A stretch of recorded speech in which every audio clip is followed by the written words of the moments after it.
हाँ जी, अस्सलाम वालेकुम। 8171 पोर्टल बंद हो गया है तो परेशान मत हो, इस पर कार्ड चेक करें। जी हाँ दोस्तों, आज की वीडियो में मैं आपके लिए एक नया पोर्टल लेके आया हूँ।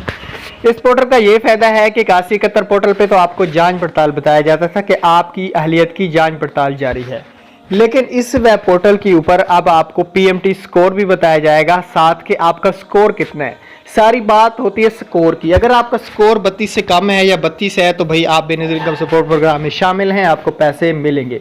तो वीडियो को शुरू करते हैं। उससे पहले चैनल पे नए हैं तो यार सब्सक्राइब कीजिएगा और साथ में बेल आइकन को भी जरूर प्रेस कर देना ताकि बर वक्त हमारी वीडियो आपको यूट्यूब पे देखने को मिलती रहे। तो शुरू करते हैं आज की इस वीडियो को। 8171 पोर्टल बंद हो गया है तो परेशान मत हो। पोर्टल का लिंक नीचे डिस्क्रिप्शन में दे रहा हूँ। आपने पोर्टल को ओपन करना है, अपना आईडी कार्ड नंबर डालना है तो आपको पीएमटी स्कोर मालूम हो जाएगा कि आपका स्कोर कितना है।